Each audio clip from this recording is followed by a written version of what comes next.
buenos días. Vamos a proceder a decir la pregunta que ha sacado el bolillo número 93. La pregunta es como sigue, señor postulante. ¿Qué aportes ha recibido el constitucionalismo plurinacional comunitario del constitucionalismo social? Indique 3 ejes esenciales.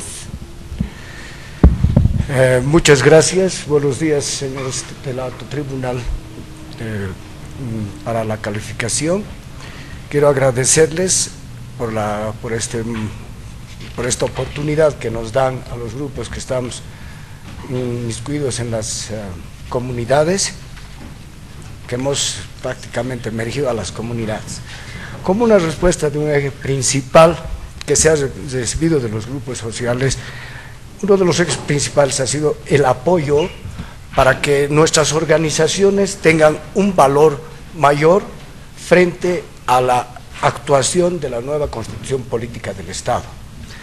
Como se han debido dar cuenta, las comunidades han ido perdiendo sus valores morales, han ido desapareciendo, y es el momento de recuperar estas comunidades. Se ha dado la integración, que es uno de los puntos fundamentales para sacar adelante este proceso y además evitar aquel desmembramiento que estaba ocurriendo en Bolivia. El reconocimiento de las naciones y las comunidades en la historia de Bolivia es algo que no se lo está pudiendo determinar hasta ahora. Todavía estamos entrando a un proceso práctico que nos va a llevar a una unificación, la cual hace la recuperación de la dignidad de los campesinos en líneas generales. Segunda pregunta. ¿En qué circunstancias se acude a la justicia constitucional? A la justicia constitucional, las circunstancias son las que vayan a violar los derechos fundamentales de las personas. Aquellos derechos que son de primer, segundo y tercer grado, que vayan a afectar toda la buena convivencia con la sociedad. Esto irá a la dignidad del ser humano, irá el momento en que violen cualquier derecho que esté establecido en la Constitución Política del Estado, y además el momento en que uno tenga los derechos tanto como las obligaciones. Eso hace que la Constitución tenga una protección mediante acciones que van a ir a ser revisadas por el Tribunal Constitucional. ¿Se identifica autoridad indígena o indígena originaria campesina? Exactamente. Soy corregidor de una comunidad que se llama Chulumani. Está ubicada en Tablasmonte. ¿Habla algún idioma? No parlani, no mucho, pero... Quechua. Sí, parlani quechua. Muchas gracias, le agradece. Postulante Argandoña Quino Miriam Elena. Buenos días.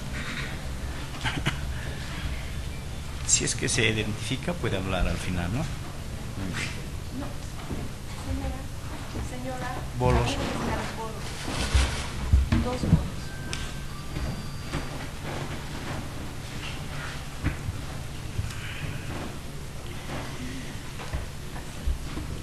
59, pregunta 59. 23. Está controlando el tiempo, ¿no? Gracias. La pregunta para la señora Argandoña. ¿Cuál es la diferencia entre autonomía regional y mancomunidades? Muy buenos días a la comisión examinadora, buenos días a los postulantes, a los amigos de la prensa y al público que se ha dado cita a esta sala. Mi nombre es Miriam Elena Argandoña, vengo por Potosí, ñoca mana lilla parlay taquesuata, pero entendena hasta hoy bien.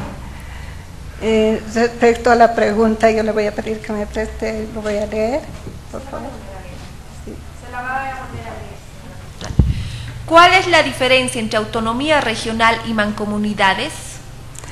Bueno, la autonomía regional está normada por la Constitución Política del Estado. Las mancomunidades son acuerdos que se hacen entre comunidades que no están todavía regladas.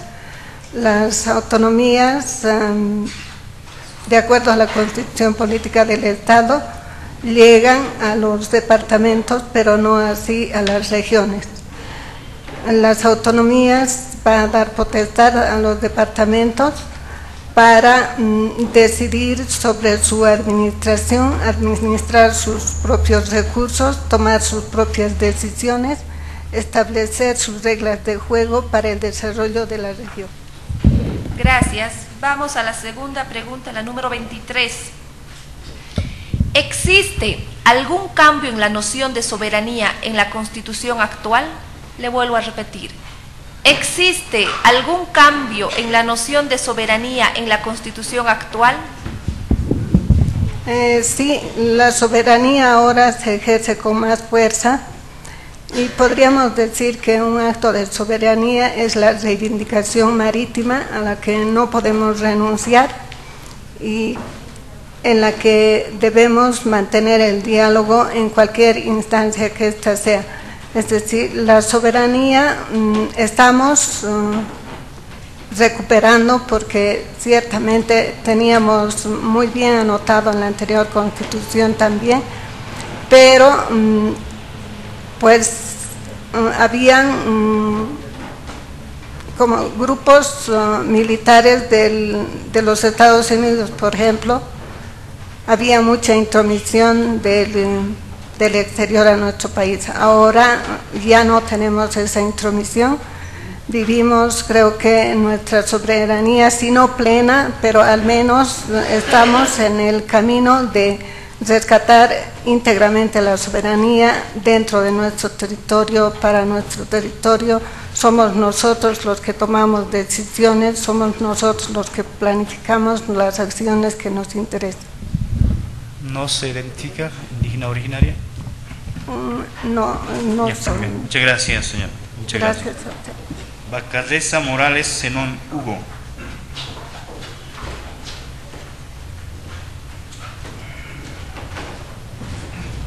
La señora.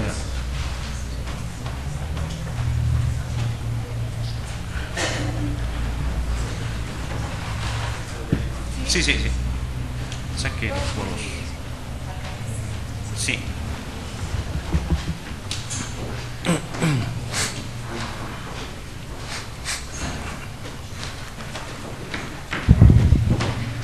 Gracias. Para el señor Bacarresa, la pregunta número 11. ¿Cuáles son las fuentes del derecho constitucional del Estado plurinacional? Bien, inicialmente las fuentes del derecho constitucional del Estado plurinacional son, primero está el derecho constitucionario basado en la costumbre que se traduce en la realidad de los pueblos indígenas originarios campesinos.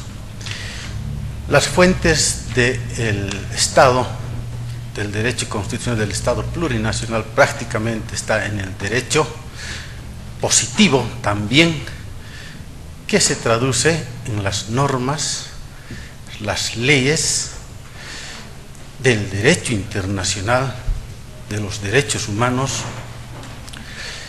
que se traduce también en todo aquello que se llama el bloque de constitucionalidad, que prácticamente hace referencia a las normas del derecho internacional, del derecho indígena comunitario, que prácticamente con el Estado plurinacional adquiere derechos positivos en relación a los pueblos indígenas, ¿no? Entonces, si hacemos una rememoración, vamos a ver que el Estado plurinacional se constituye en un nuevo Estado, y este Estado básicamente se traduce en los derechos que adquieren positivizados los derechos de los pueblos indígenas, ¿no? En ese entendido podemos también analizar que este nuevo Estado, que se diferencia del Estado liberal, que se diferencia también del Estado social, y prácticamente se instituye un nuevo constitucionalismo latinoamericano basado prácticamente en los derechos colectivos ejercidos por los pueblos indígenas originarios campesinos. Cabe tomar en cuenta también que el fundamento esencial para la constitución de este nuevo tipo de Estado y su constitucionalidad, la base fundamental está en las normas constitucionales, las leyes, y específicamente está aquello que se llama el derecho internacional de los derechos humanos. Esas son casi las fuentes esenciales del nuevo constitucionalismo boliviano.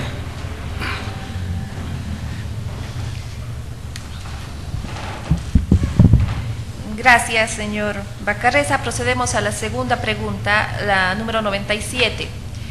¿Qué es la jurisdicción indígena originaria campesina? La jurisdicción indígena originaria campesina básicamente es la administración propia de su justicia. La jurisdicción indígena originaria campesina se instituye a través de la administración de la justicia propia, que es administrada por los propios por las propias comunidades indígenas. El Estado Plurinacional de Bolivia ha promulgado la ley de deslinde jurisdiccional.